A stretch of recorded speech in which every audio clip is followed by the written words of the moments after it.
Marshals ready. Drivers ready. Live in 5. Hey guys, welcome back to Live in 5 RC. Today, I just wanted to go over a little quick video. So today I bought a used vehicle. I bought it from a close friend, but it's still a used car. So what I wanted to do was just go over some of the basics that I look at and some of the things that I do when I first purchase a used vehicle.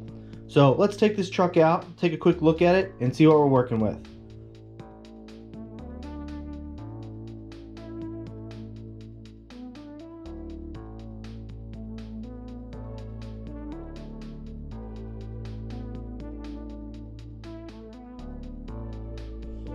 So the first thing that I usually start with is just to make sure that I got everything that I'm supposed to that comes with the used car. So as you can see, I got all brand new parts here that were still in the packaging that were supposed to be included. So this is the nitro conversion of this truck.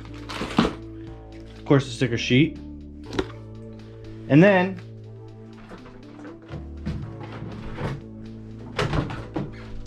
I got the actual truck itself.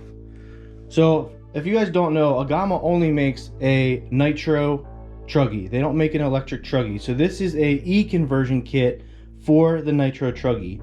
The guy I purchased this truck from only used it in the electric version, so he never even used the nitro parts that came in the box. So once I figure out that I got everything that was supposed to come with the truck, I go ahead and just look over the truck itself.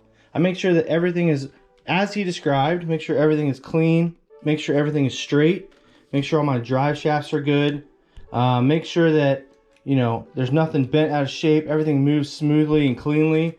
I'll take a look at the bottom of the chassis, just make sure everything looks good there. As you can see, this truggy is pretty much brand new. He said he only used it for about 2 practice days, and I don't think he actually used it in a specific race. So I just make sure that everything looks good, make sure there's nothing crazy about it. I make sure everything is in good shape, good condition. There's really no stripped screws or anything like that. I'll just go over the vehicle as a whole. So what I'm gonna do next is I'm gonna start tearing the truck down a little bit, and I'll just go through what I usually do when I get a used vehicle. Alright, so as you guys can see here, I've already taken off all of the shocks, and what I did was I just went through and looked them over, made sure all my springs were still straight, make sure they were matching springs. I don't know if you guys know that all the springs do have a color coding on them. So as you can see, these are white with pink dots. So I just wanted to make sure that all the springs were matching, make sure they were the correct springs for the vehicle. And then what I'll do is I'll go through and just check every shock to make sure they're not bent.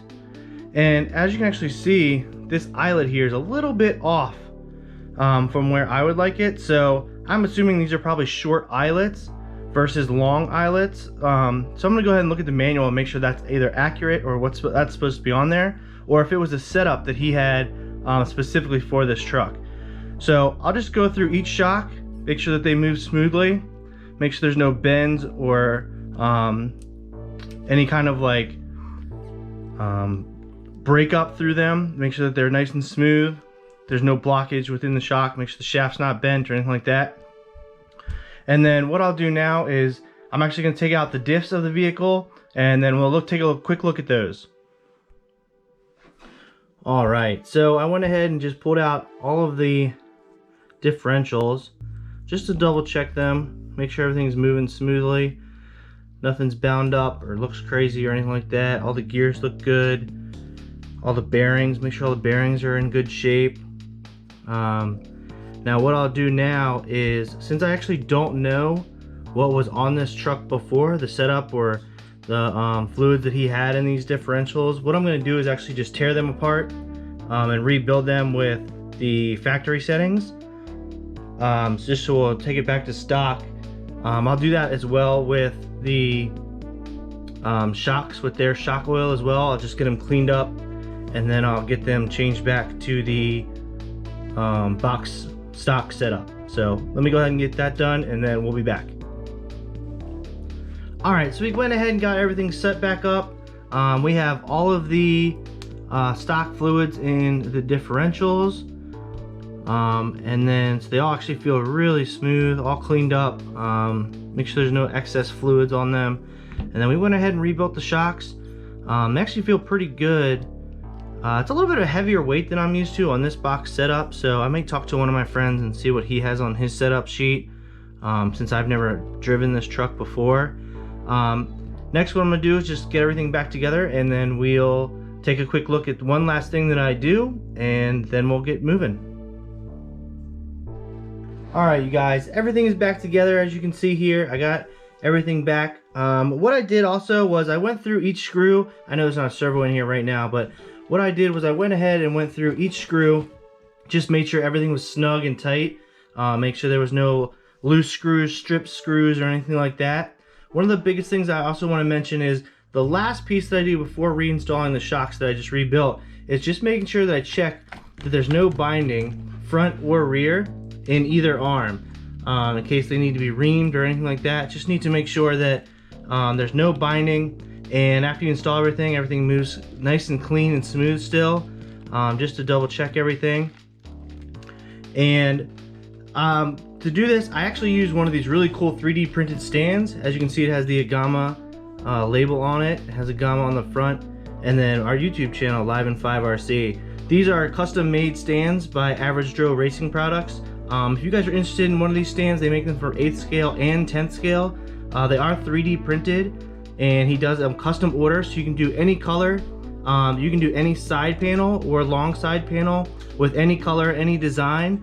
And then the holes up here up high are for the 8th scale shocks, and then for the 10th scale ones, they're for the 10th scale shocks. So if you guys are interested in one of these stands, I'll go ahead and leave his website down below. You can check him out on Facebook at AverageJoeRacingProducts.com. I just really like them. They're really easy, and he has a really quick turnaround, so check them out.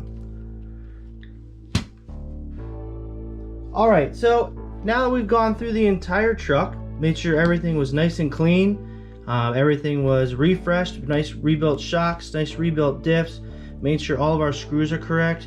What I also did was, as a last little thing as I was putting it together, was I set the car back completely to the stock settings. So all of the camber links, rod ends, everything like that are exactly as they are stock. I went ahead and measured all of the rods to make sure they were all of equal length, because that's like a big thing, is having symmetry across the vehicle. So you want to make sure that all of your turnbuckles are the same length per the manual. So this one is the same as this one is the same as this one, and then the rear is exactly the same on both sides. That will be a big factor when you go to set up your car for the first time, to make sure that all of that is exactly symmetrical on both sides. So that's it for what I do when I get a fresh rebuilt car. I go ahead and just clean it up, make sure everything is to spec to what I want it to be, and then I go out, and what I'm gonna do is go out to the track, get some testing done, and I'll do a full setup. So I'll do, you know, my ride height, my camber, and everything like that, my toe, and just make sure all that's set correctly before I really start making any major changes to the vehicle, tuning wise. But what I'll do is I'll run it box stock at first, and then I'll get into some tuning things. So if you guys have any questions, you know, feel free to leave them in the comments. Make sure you like and subscribe to the video and the channel. Go ahead and check us out on Facebook as well at Live in 5 RC. Thanks for watching the video, and have a good rest of the day.